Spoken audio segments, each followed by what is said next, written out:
Yo, what is up, guys? And welcome back to the Comicreview47 podcast. And in this podcast, I'm going to be reviewing the Avengers Infinity War trailer. Now, I'm not going to be doing I'm not going to be analyzing whether the trailer is going to be good or bad. I can do that later if you guys want me to. But in this podcast, I'm going to be looking at, more of an analysis and things you might have missed in the trailer. Now, let's go ahead and start. So, in the first frame, we see a planet. Now, I'm guessing it's either Earth, Thanos' home planet, or Jupiter. Now, okay, so it could be Earth in ruins because we see throughout the trailer that Earth is getting kind of destroyed, but we don't really see the skies red and things like that. So I'm guessing it's not Earth. So it could be Jupiter. Now it's a bit of a stretch, but yeah, it could be because it shows like the hurricane and the gassy kind of surface, or it could be Thanos' home planet. So I'm not really sure what exactly this planet is, but it does seem pretty interesting to me that it has like a lot of storms in it and things like that. It kind of looks like in chaos. Now next we see Tony Stark inside of this planet. He looks a little bit hopeless. He doesn't really seem to think that they're going to be able to win this war. Now, the Avengers Infinity War movie is divided into two movies, part 1 and part 2, from what I've been able to gather. And, in part 1, I'm guessing Thanos is only going to be able to collect a few of the Infinity Stones. And they're going to be able to stop him for now. Now, I'm guessing that at the end of the movie, he's going to be defeated. But, through some certain circumstances, he might use a time stone and, reverse the events. Or, maybe he might do something like that. And, now the Avengers are catching on. Or, I'm not really sure how this movie is going to play out.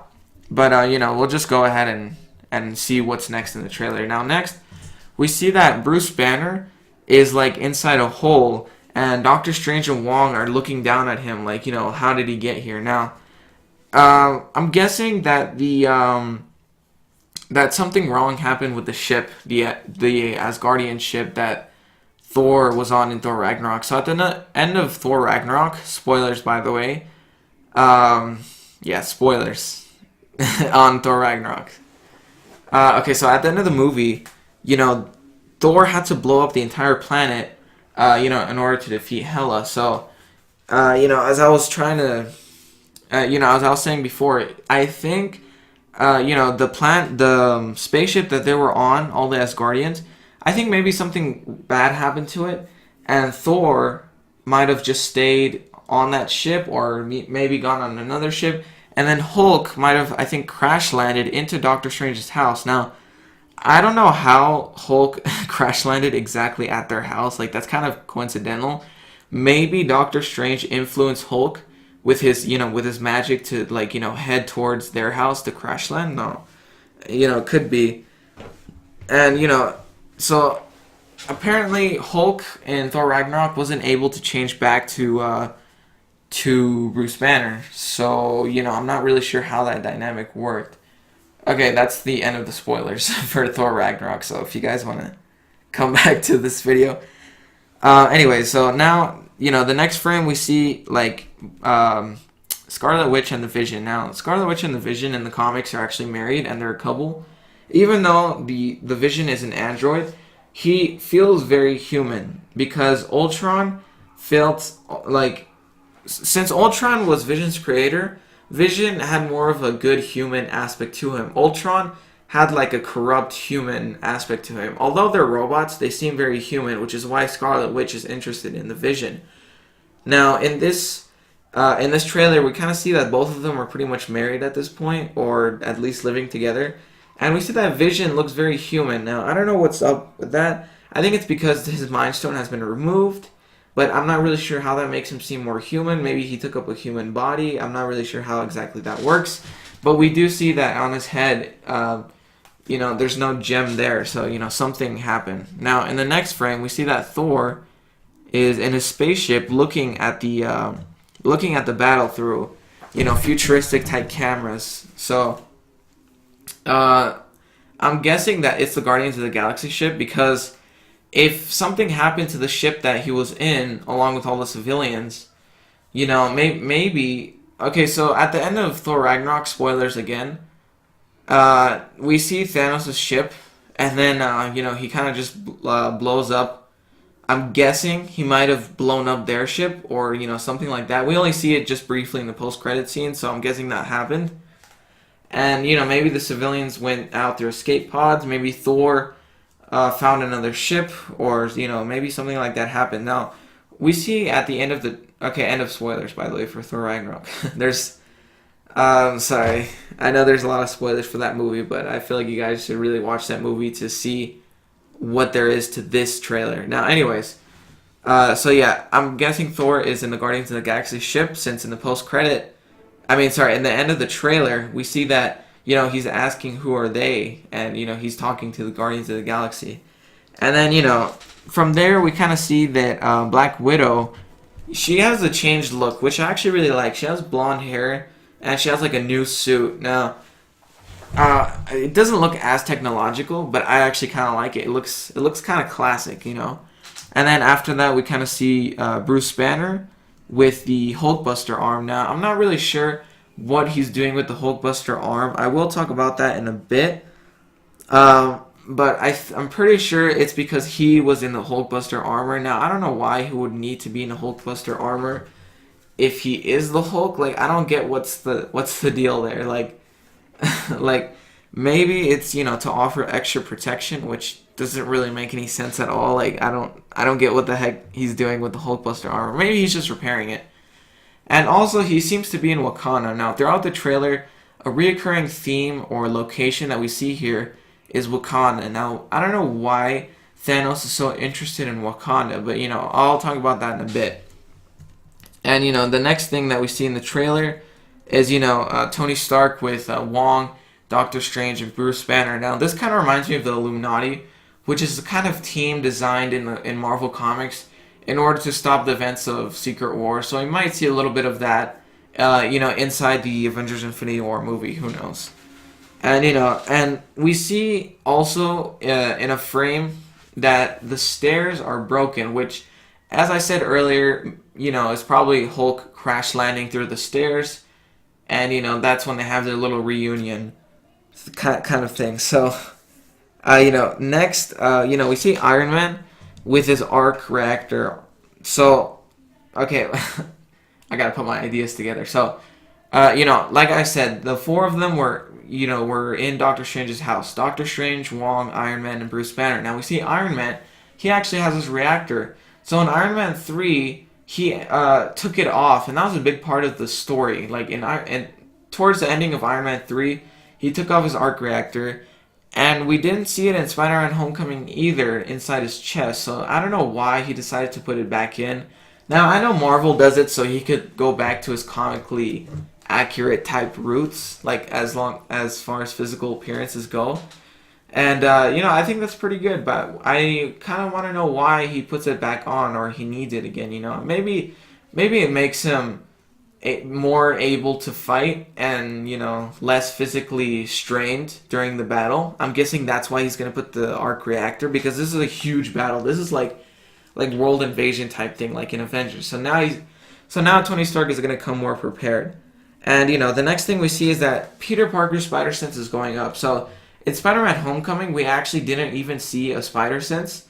We just kind of saw, like, that he had his suit and other powers, but we never actually saw his spider sense. And now here, it's interpreted differently from the comics. In the comics, it's just sort of a tingling sensation. Now here, it's more of goosebumps that he gets. It's kind of like his hairs go up, Okay, and now we see that, like I said, Spider-Man's sense, Spider-Man's spider sense is going off. And this is because of the invasion. Now, when he looks outside of his school bus, along with other people, he sees, like, this huge ring in the air. Now, this is probably most likely a teleporter, so that the, invading army can get in.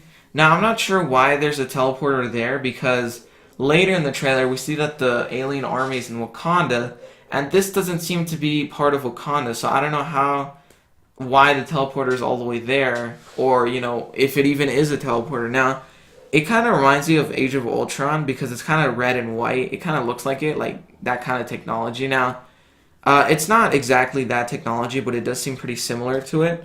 And yeah, so Also, the teleporter seems to be kind of absorbing material because it's slowly decaying the houses nearby it if you really pay attention to it. Now, I don't know if this really does happen, but like I'm guessing that it kind of absorbs material to be able to keep powering it. So I thought that was pretty cool. Uh, you know, um, okay, so next we see kind of like Loki grabbing the Tesseract. Now we see a lot of like fallen people, and I don't know why this happened, or I'm pretty sure it's a consequence of Thanos just passing by. And now Loki is getting the Tesseract. Now I feel like there's two options for Loki. One, he is going to be in Thanos' side, or two, he's going to be on Thor's side. Usually, Loki has like a kind of half moral, half non-moral type concept. He's like a anti-hero type villain. He's really complicated. Sometimes he's a good guy, sometimes he's not. So what could happen is that he's working for Thanos and he's gonna start another invasion in hopes of this time actually conquering the world. And or he could be on Thor's team and he could be giving him the Tesseract so that he can get it away from Thanos. Maybe the trailer could be misleading and making us think that he's on Thanos' side when he's really on the Avengers side. Now, we don't really know for sure. Now, Loki is grabbing the Tesseract, which is the power gem, and later Thanos is going to collect it inside of his Infinity Gauntlet. So I thought that was pretty cool. So, okay, so now we see Thanos go through the teleporter. Now, this is the first time we really see Thanos, like for his actual movie. Okay, so the most we've seen Thanos is like just a couple seconds in post-credit scenes. And I thought it was really funny because now that he's ready for the actual fight, he doesn't have his armor on, like his helmet. So he had his helmet on in the post-credit scenes, but now he takes it off. It's like, I feel like that was kind of ironic. Like he took off some of his armor for the fight. Like, I don't know what's up with that. I think the armor was more of a royal type position just for looks. I'm not really sure what that is. Now, Thanos looks more pale for some reason. Now it could be that his color was like a lot more purple because he was in space. It could be, but I really doubt it because they wouldn't do so much contrast in daylight. Now, I'm not really sure what the deal is like with his color. There could be a reason for it, or they just wanted to change it just because of that. So I'm not really sure what's the deal. And his CGI looks like really great. This movie looks like really clean as far as computer animation goes. Now we see the Spider-Man suit in the next frame, and this kind of reflects the all-new, all-different Spider-Man suit from the Marvel Comics universe. So this actually looks really cool. Now, so yeah, as I was saying, in Spider-Man issue 1, I think it was back in 2015, Peter Parker has a new look and he's more technological. Now, the MCU kind of focuses on that newer Peter Parker type style. So I thought that was actually pretty cool that he has his own armor. Now, I don't think he himself, designed this armor. I'm pretty sure it was just Tony Stark that gave it to him. It kind of gives me like Iron Spider vibes. Now, for those of you who don't know, the Iron Spider is like a suit used in the Civil War storyline in the comics. And in that storyline, Tony Stark gives Spider-Man some armor with like spider legs, kind of made out of metal, and actually the armor kind of does look like that, except for a different color scheme. So I thought that was pretty cool. Now this is really going to be useful for the fight against Thanos because although Spider-Man is a superhero, he's not very strong. Okay, so in the next panel, we see Thor maybe holding a portal. Like, there's not really much explanation to this. Now, my guess is that the portal is opening and Thor is trying to pull it together so that it doesn't open and it doesn't allow the aliens to get past. Now, that's my only guess to this, and Thor seems to be out of the fight for the most part. So I think he's going to be part of the kind of recruitment team. I think he's going to appear either in part 2 of the movie, like, in the second movie, or he's going to appear in the second half of the movie, who knows. He seems to be a lot, he doesn't really seem to be in the fight, if you know what I mean. So, okay, so now we see a member of the Black Order. Now, a lot of people have been speculating this because we only see her for a glimpse, and I'm not really sure who this person is. But yeah, so the Black Order is pretty much a group that works for Thanos, and they're a very powerful group. It's kind of like Steppenwolf to Darkseid. You know, Steppenwolf is kind of like a really strong assistant, I guess you could say.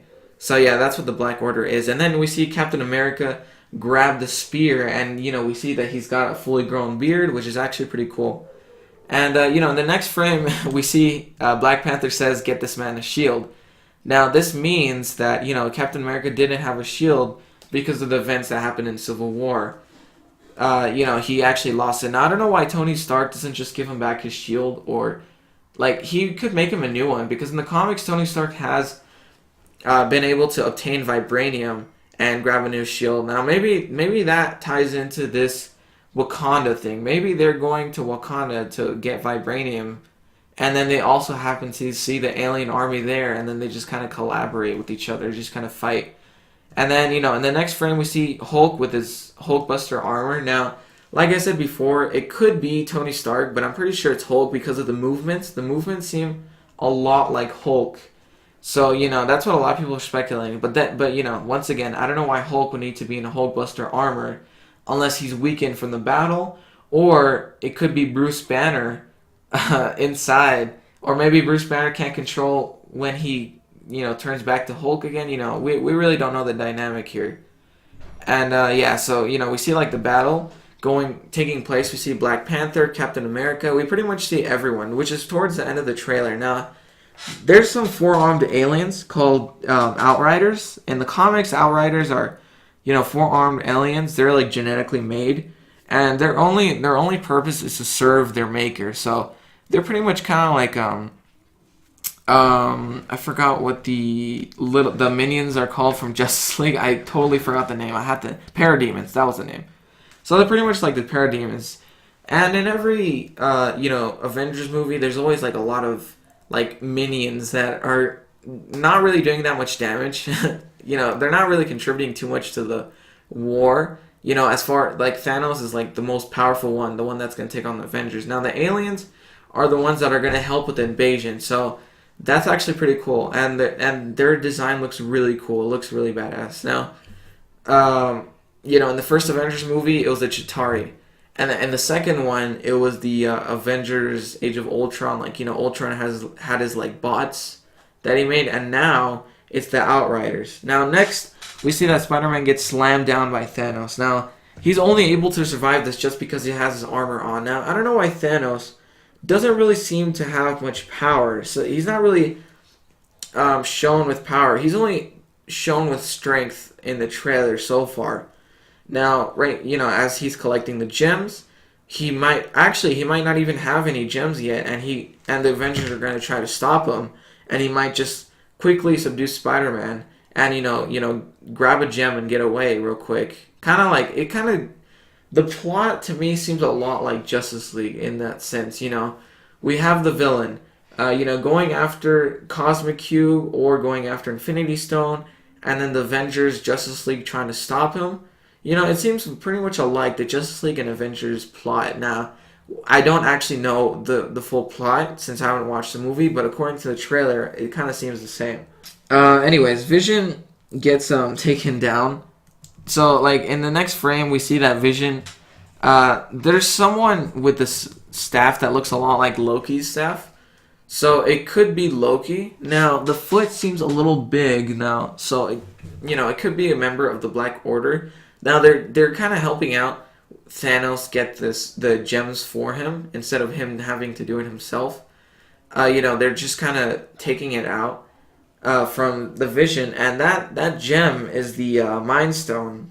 The yellow one is the Mind Stone. So I think that's pretty cool how they're kind of helping out Thanos with that. Now Thanos, in the next frame, he has 2 gems plus the Mind Stone. The Mind Stone, he hasn't exactly equipped it yet. So I think when they take out the Vision's stone, that's like maybe later in the movie, maybe towards the end. We don't know how many stones he's going to collect throughout this movie, since there's 2 parts to it.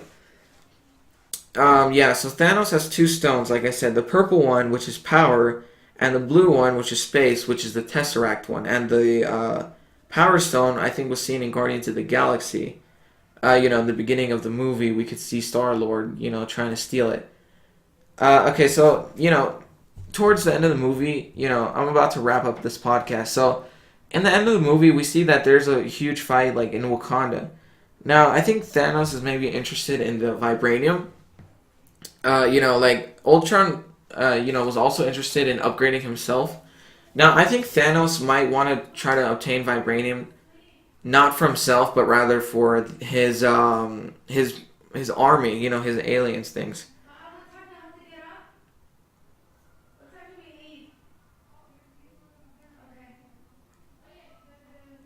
Puta madre.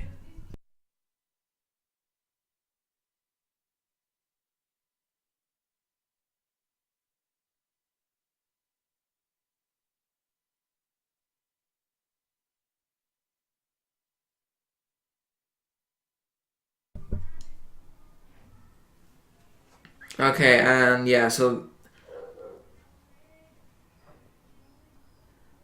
yeah, and that's why Black Panther is involved in this too, because Wakanda's his home. Now we're gonna get the Black Panther movie before the Avengers movie comes out. Now I don't know why they decided to put Black Panther right before Avengers, like just 2 months before. I feel like that's a little bit like too many movies in a year for the MCU. Usually they put 3 movies per year, and now they're gonna put 4. They're gonna put Black Panther, they're gonna put Avengers, Ant-Man, and another movie that's gonna come out in 2018 around November. I'm guessing. I'm not sure which one it is, but yeah. So I feel like we're gonna be able to see more about Black Panther, so that then we can understand more about Wakanda, so that we can understand more about the movie itself. So I'm gonna, end with the last part of the trailer. So in the last part, we see that Thor, asks like, who are you guys? Like the Guardians of the Galaxy, and we see that Thor has his eye, his eye kind of like, it doesn't, he got it cut off by Hela. Which is like I don't know. I thought that was kind of stupid that he has an eye patch now, because it makes him seem like his dad, like Odin's son. But I don't know. I feel like I didn't really like that part. But anyways, he asked like, who are the Guardians of the Galaxy, and I thought that was pretty cool. Now, pretty much everyone in the MCU is going to be involved in the Avengers Infinity War trailer. Now, I think that's going to be really cool, seeing Gamora and the rest of the Guardians trying to take on Thanos. Now I don't know what Groot's gonna do. Like, they really should have. They should not put Baby Groot in Guardians of the Galaxy Volume 2, because although it was good for comedic effect, like, he wasn't gonna be able to regenerate or anything, and that's like one of his huge powers that he has in the comics. He's able to regenerate quickly, which is actually really cool. And now here, I feel like Groot is gonna be kind of useless against Thanos. And yeah, I mean, that's pretty much it for this podcast, guys. I hope you guys are willing to watch the Avengers Infinity War movie. I'm going to watch it when it comes out. It comes out in May 2018. For those of you who don't know, I think it's May 4th. That's the exact date, I'm pretty sure. And, also Black Panther comes out February 9th in 2018. So yeah, I'm going to watch both of those movies. And, once I see those movies, I'll let you guys know what I think about them. And that's pretty much it for this podcast, guys. If you're new to this channel, be sure to leave a like. And, subscribe if you're new. And, yeah, if you guys have any comments or anything, just feel free to leave it in the comment section. I'll answer the comments that you guys leave. And that's pretty much it, guys. I'll see you guys next time.